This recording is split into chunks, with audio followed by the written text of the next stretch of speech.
দায়িত্ব গ্রহণ করেছেন কেন্দ্রীয় ব্যাংকের ১৩তম গভর্নর। তিনি জানিয়েছেন অর্থ পাচার, খেলাপি ঋণের মতো বিষয়গুলোতে বাংলাদেশ ব্যাংক দায় এড়াতে পারে না, বরং অনেক ক্ষেত্রে বাংলাদেশ ব্যাংক এসব জায়গায় নীতিগত সমর্থনের ভূমিকায় ছিল। সেই ভূমিকাটি এখন পরিবর্তন হবে এবং বাংলাদেশ ব্যাংক দেশের অর্থনীতি পুনরুদ্ধারে আসল এবং সত্যিকারের প্রকৃত ভূমিকা রাখবে বলে তিনি জানিয়েছেন। পাশাপাশি তিনি হুঁশিয়ারি দিয়েছেন যারা হোয়াইট কলার ক্রিমিনাল রয়েছেন, যারা এতদিন অর্থ আত্মসাৎ করেছেন। তিনি বলেছেন টাকার বিছানায় ঘুমানোর সুযোগ তাদের নেই, অনেকটা দৌড়ের উপর থাকতে হবে, এমন মন্তব্য তিনি করেছেন।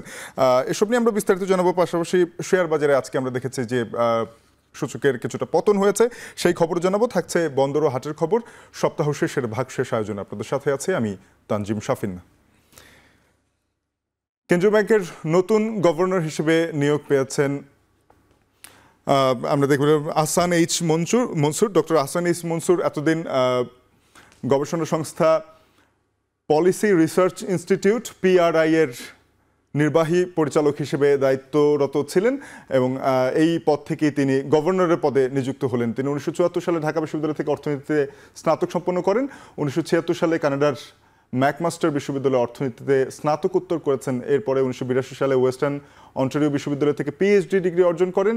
কর্মজীবনে ঢাকা বিশ্ববিদ্যালয়ের শিক্ষকতা সহ IMF এর বিভিন্ন গুরুত্বপূর্ণ দায়িত্ব পালন করেছেন।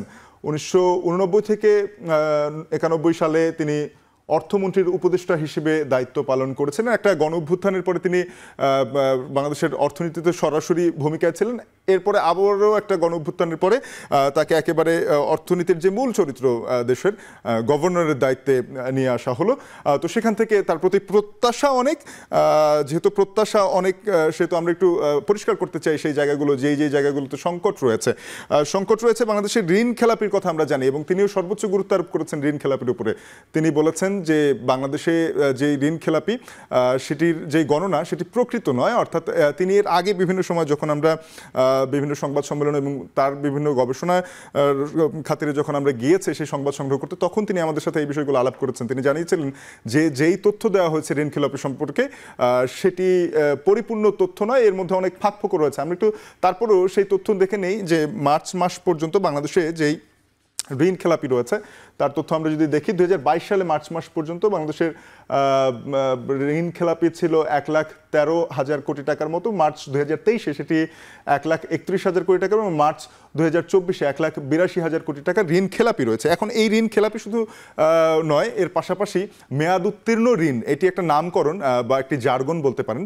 তবে এই জার্গনের আড়ালে আসলে এটিকেও ঋণ খেলাপি বলা চলে। আমরা যদি সেই মেয়াদ উত্তীর্ণ ঋণ দেখি সেটা দেখবো যে 2022 সালে ছিল 1,88,000 কোটি টাকার মতো, 2023 সালে সেটি 2 লাখ ছাড়িয়ে যায় এবং 2.5 লাখ ছাড়িয়েছে 2024 সালে। এই যে মেয়াদ উত্তীর্ণ ঋণ, এটির যেই গণনার হিসাবটি সেটি বাংলাদেশ ব্যাংক নিজস্বভাবে করছিল, যেটা আন্তর্জাতিক মানদণ্ডে যায় না বলে আমরা দেখেছি তুলনামূলকভাবে। এবার একটু আমরা দেখে নিই যে ব্যাংকের অতিরিক্ত তারল্য, জানেন যে শুধুমাত্র রিজার্ভের ক্ষেত্রে যে আমাদের ডলার সংকট এটি নয়, আমাদের টাকার সংকটও শেষ সময়ে এসে এই বছরের আমরা যদি দেখি যে একেবারে জানুয়ারি থেকে শুরু করে এপ্রিল মাস পর্যন্ত বেশ ভুগিয়েছে টাকার সংকট বিভিন্ন ব্যাংকে।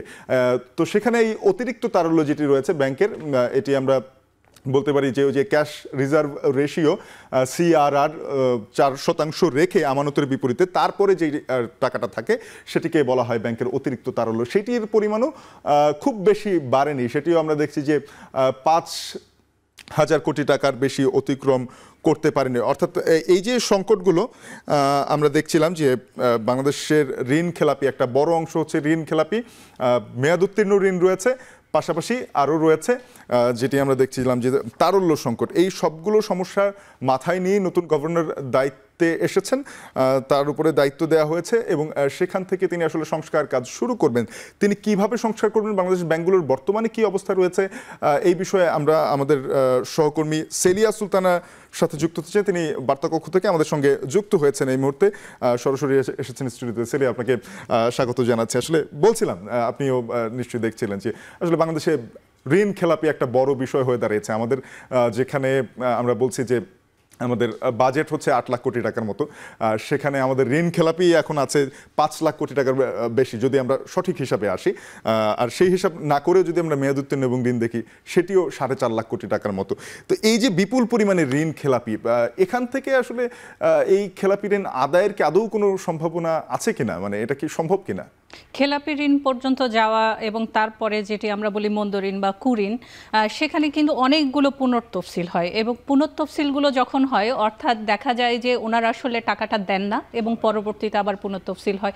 এটার জন্য কিন্তু শুধুমাত্র যে ব্যাংকিং যে ব্যবস্থাপনা আছে, যাকে আমি ঋণ দিচ্ছি তিনি আসলে আমাকে টাকা ফেরত দিতে পারবেন কিনা, এটি যেমন নিশ্চয়তার বিষয়গুলো আসলে ওইভাবে দেখভাল করা হয়নি। যদি বলেন যে সিপিডি বলেছে গত 15 বছরে যে পরিস্থিতি সৃষ্টি হয়েছে সেটি ব্যাংক ঋণ খেলাপি বাড়ানোর জন্য বরং যে নীতিগুলো নেওয়া হয়েছে সেগুলোর জন্য সহায়ক হয়েছে।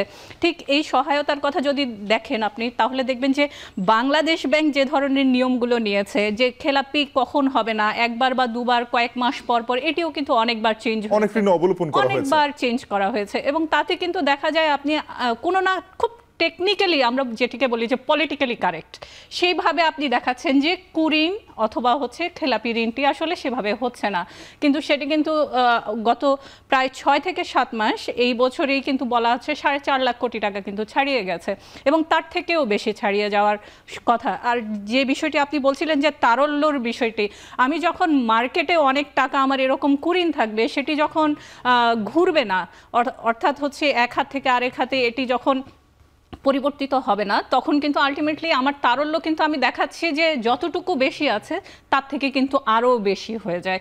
এটিও কিন্তু আমাদের মার্জিনে নিয়ে আসতে হবে যে আমি আসলে মূল্যস্ফীতিটি যখন হয় আমি শুধু মার্কেটে যে তারল্যটি বেশি আছে সেটি। আরেকটি যে বিষয়টি আজকে আমরা একটি নিউজ করছিলাম, আপনি সেটি নিয়ে আগে কথা বলেছিলেন, ব্যাংক সংস্কারের যে প্রতিবেদনটি আমরা সারাদিন দেখছি এখন টেলিভিশনের পর্দায়, খুবই গুরুত্বপূর্ণ একটি জায়গা নিয়ে এসেছে। ব্যাংক ঋণের যে বিষয়গুলো যদি বলেন, 2017 সালে সবচাইতে আমরা বেশি এক্সাম্পল দেই হচ্ছে ইসলামী ব্যাংকের। 2017 সালে কিন্তু পরিচালনা পর্ষদ পরিবর্তন হয়েছে, তারপরে কিন্তু আপনি 2022 সালে দেখবেন 7,000 কোটি টাকায় একটি ব্যাংক থেকে হচ্ছে জালিয়াতির মাধ্যমে নিয়ে যাওয়া হয়েছে এবং সেটির কোনো রিটার্ন নেই এবং সেগুলো দেখা গেছে বনানীর এ ব্লক এবং ডি ব্লক এতটুকু একটি ঠিকানা পরিবর্তন করে বেনামে হচ্ছে টাকা তুলে নেওয়া হয়। এই যে এক ধরনের অবস্থা, এই ব্যাংকটি কিন্তু একসময় আমাদের জন্য সবচাইতে ভালো একটি ব্যাংকের জায়গায় ছিল, সেটি কিন্তু পলিটিক্যালি দেখা হয়েছে যে এস আলম গ্রুপের কাছে চলে গিয়েছে এবং সেখানে কিন্তু তাদের লোকজন সবচাইতে বেশি রিক্রুটিং হয়েছে। অন্যান্য ব্যাংকগুলোও কিন্তু এইভাবে আধিপত্য বিস্তার করা এবং বাংলাদেশ ব্যাংকও কিন্তু কোনো কোনো জায়গায় কম্প্রোমাইজ করেছে। সেখানে কি লাগামটা টানতে পারবে কিনা এই আধিপত্যের উপরে বাংলাদেশ ব্যাংক? এই মুহূর্তে তো আপনাকে সংস্কার প্রথমত নীতিগত জায়গায় এবং বিশেষ করে পরিচালনা পর্ষদগুলো যেভাবে চলে আসছে সেই জায়গাটিতে পরিবর্তন আনতে হবে। এখানে এইচ মনসুরের কাছে যে বিষয়টি, উনি যেহেতু আসলে ম্যাক্রো ইকোনমিতে সবচাইতে ভালো বলা হয় বাংলাদেশে, সেক্ষেত্রে হয়তো ওনার কাছে সবচাইতে বেশি প্রত্যাশা থাকবে এই সংস্কারগুলো যেন তিনি করতে পারেন, কারণ তিনি জানেন এই বিষয়গুলো তিনি গবেষণা করেছেন এবং অনেকবারই কিন্তু বলেছেন যে এই বিশেষ করে এদেরকে আইনের আওতায় আনতে হবে। আইনের আওতায় না আনা পর্যন্ত আপনি কিন্তু তাদের সম্পদ থেকে কোনো কোনো ক্ষেত্রে কিন্তু যারা ঋণ নিয়েছেন তাদের সম্পদের পরিমাণও কিন্তু সেই পরিমাণ না যে পরিমাণ তারা ঋণ নিয়েছেন। 50,000 কোটি টাকা তো শুধু এস আলম গ্রুপই একটি অনেকটা বলা যেতে পারে হাফিস করে দিয়েছে ইসলামী ব্যাংক থেকে। ঠিক জনতা ব্যাংকের কাছেও কিন্তু তারা এইভাবে 10,000 কোটি টাকার মতো নিয়েছে, 30,000 কোটি টাকা প্রথম দফায় নিয়েছিল, সেগুলোর কিন্তু কোনো কিছু ফেরত যায়নি। সুতরাং আপনি বলছেন যে সুশাসন যেটি ব্যাংক খাতে প্রতিষ্ঠার প্রয়োজন রয়েছে এবং আহসান এইচ মনসুর তিনি দীর্ঘদিন ধরে এই খাতে গবেষণা করেছেন, ম্যাক্রো ইকোনমিক কথাটি আপনি বললেন, সেখান থেকে তার উপরে প্রত্যাশা রয়েছে যাতে মূল্যস্ফীতি যদি আপনার কমাতে হয়, যেটি আসলে গত গভর্নমেন্টের সময় 3 বার হচ্ছে আমরা টার্গেট দেখেছি, ঠিক একইভাবে কিন্তু এই জায়গাগুলোতে আপনার মূল্যস্ফীতি সামাল দিতে হলেও কিন্তু আপনার ব্যাংক খাতটিকে স্টেবল করতে হবে, কারণ বিনিয়োগও কিন্তু এখন পর্যন্ত আমরা যদি দেখি পুঁজিবাজারের উপরও না, এখন পর্যন্ত কিন্তু আমরা ব্যাংকের উপর নির্ভরশীল। সেলিয়া, আপনাকে অসংখ্য ধন্যবাদ আমাদের সঙ্গে যুক্ত হওয়ার জন্য। সহকর্মী সেলিয়া সুলতান আমাদের সঙ্গে যুক্ত হয়েছিলেন এবং আমরা আলাপ করছিলাম যে ব্যাংক খাতে যে ধরনের আমরা অনিয়ম দেখেছি সেগুলো সংস্কারে আসলে এই মুহূর্তে কি কি উদ্যোগ প্রয়োজন সেগুলো যারা এখন কর্তারা রয়েছেন তারা সিদ্ধান্ত নেবেন। তবে আমাদের প্রত্যাশার জায়গাটা অনেক। একটা বিরতির পর ফিরবো আবারও ভাগশেষ আয়োজনের সঙ্গে থাকুন।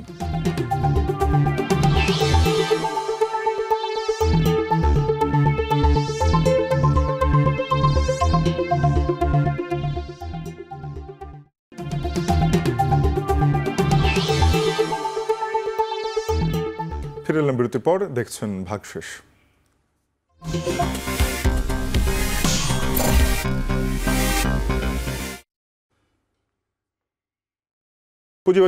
সপ্তাহ শেষ হয়েছে নেতিবাচক প্রবণতায়। এই সপ্তাহের লেনদেনের যে তথ্য সেটি আমরা দেখে নিতে চাই। আজকের দিনে সূচক পড়েছে 48.93 পয়েন্ট। সপ্তাহের 5 দিনের 3 দিনই সূচকের পতন দেখা গেছে, তবে সপ্তাহের শুরুর দিনে বড় ধরনের উত্থান ছিল। 91.09 পয়েন্ট বেড়েছিল। সেদিন 2000 কোটি টাকার বেশি লেনদেন হয়েছে। পরের দিন আমরা দেখছি যে লেনদেন অনেকটা কমেছে, সেখান থেকে 800 কোটি টাকা লেনদেন কমে গিয়ে 1143 কোটি টাকার লেনদেন হয় এবং সূচক কমেছিল 83 পয়েন্ট। এরপরে আমরা দেখছি যে মঙ্গলবারে আবারও 64.31 পয়েন্টের সূচকের পতন, 1000 কোটি টাকার মতো লেনদেন হয়েছে। পরদিন লেনদেন কিছুটা বেড়েছিল এবং সূচকের উত্থান হয়েছে 84.81 পয়েন্ট এবং বৃহস্পতিবারে সূচক কমেছে 48.93 পয়েন্ট। লেনদেন নেমে এসেছে 1000 কোটি টাকার নিচে। প্রধান সূচক ডিএসইএক্স দাঁড়িয়েছে 5903.83 পয়েন্টে, আর বাজার মূলধন দাঁড়িয়েছে 7,08,964 কোটি টাকায়। এবার আমরা দেখতে চাই যে আজকের লেনদেনে যেসব প্রতিষ্ঠানের দর সবচেয়ে বেশি বেড়েছে তাদের তালিকা শীর্ষ 5 প্রতিষ্ঠান আমরা দেখতে পাচ্ছি। ডিবিএইচ ফাইন্যান্স পিএলসি 9.85% শেয়ার দর বেড়েছে। ফিনিক্স ফাইন্যান্স অ্যান্ড ইনভেস্টমেন্ট লিমিটেডের 9.67% শেয়ার দর বেড়েছে। অলিম্পিক ইন্ডাস্ট্রিজ লিমিটেডের 8.98% শেয়ার দর বেড়েছে। JMI syringe and medical device লিমিটেডের 8.55% সূচক বেড়েছে। এছাড়া কাশিম ইন্ডাস্ট্রিজ লিমিটেডের 8.35% সূচকের উত্থান হয়েছে। এবারে দেশের আরেক পুঁজিবাজার চট্টগ্রাম স্টক এক্সচেঞ্জের আজকের দিনের লেনদেনের তথ্য দেখে নিতে চাই। আজকের দিনে চট্টগ্রাম স্টক এক্সচেঞ্জে লেনদেন হয়েছে 10,74,58,000 টাকার। এসপিআই বেড়েছে বা সার্বিক সূচকটি বেড়েছে 110.46 পয়েন্ট, দাঁড়িয়েছে 17,031.56 পয়েন্টে। আজকের দিনে বেশিরভাগ প্রতিষ্ঠানের শেয়ার দর কমেছে। 180টি প্রতিষ্ঠানের শেয়ার দর কমেছে, বেড়েছে 55টির এবং দর অপরিবর্তিত রয়েছে 247টি প্রতিষ্ঠানের শেয়ারের।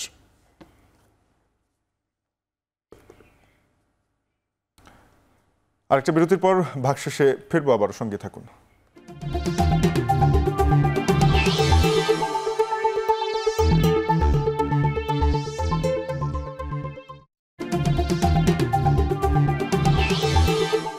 ফিল্ম বিরতির পর দেখছেন ভাগশেষ।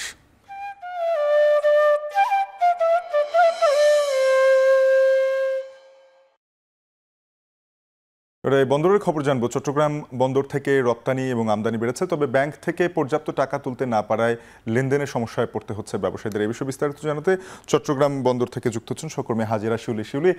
জানাবেন যে ব্যাংক থেকে টাকা উত্তোলনের জন্য কিছুটা বিধিনিষেধ ছিল এই সপ্তাহ পর্যন্ত। এছাড়া বন্দরের সার্বিক আমদানি রপ্তানি পরিস্থিতি কেমন দেখছেন, বিস্তারিত জানতে চাই।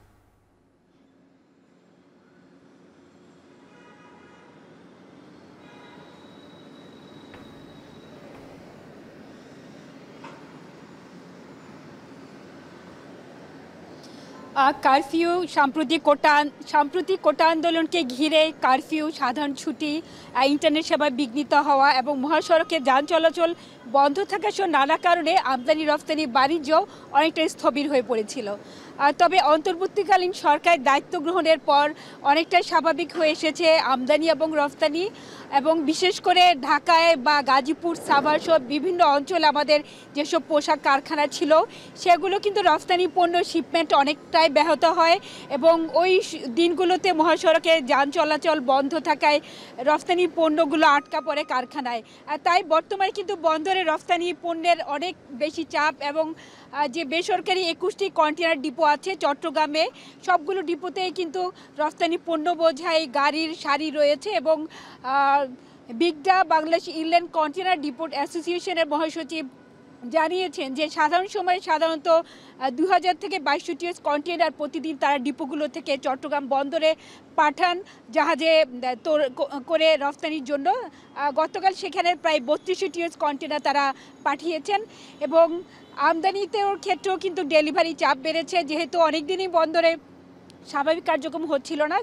গেল কয়েকদিনে কিন্তু ডেলিভারিও বেড়েছে এবং প্রতিদিনই প্রায় 4,500 টিউস কন্টেনার ডেলিভারি দেওয়া হচ্ছে। তো বলা যায় যে আমদানি রপ্তানি অনেকটাই স্বাভাবিক অবস্থায় ফিরেছে এবং ব্যবসায়ীদের মাঝেও স্বস্তি ফিরেছে। তবে ব্যাংকের লেনদেনের ক্ষেত্রে কিছুটা সীমাবদ্ধতা থাকায় 2 লাখ টাকার বেশি নগদ অর্থ তোলার সুযোগ না থাকে কিছুটা সংকটে বা সমস্যায় আছেন ব্যবসায়ীরা। সাফিন, এই ছিল আমার কাছে চট্টগ্রাম বন্দরের আমদানি রপ্তানি কার্যক্রমের সবশেষ। শিউলি, আপনাকে ধন্যবাদ। সহকর্মী হাজেরা শিউলি যুক্ত হয়েছিলেন চট্টগ্রাম বন্দর থেকে। এবারে আমরা হিলি স্থলবন্দরে যেতে চাই। সেখানে বেড়েছে কাঁচা মরিচের দাম, কেজিতে 30 টাকা বেড়ে মরিচ বিক্রি হচ্ছে 190 টাকায়। তবে পেঁয়াজের দাম অপরিবর্তিত রয়েছে। আমাদের সঙ্গে যুক্ত হচ্ছেন সহকর্মী সোহেল রানা, এখান থেকে আমরা তার সাথে যোগাযোগ করব। সোহেল, জানাবেন যে হিলি স্থলবন্দর দিয়ে আমদানি রপ্তানির কার্যক্রম কেমন এবং এর ফলে বাজারে কি প্রভাব পড়ছে?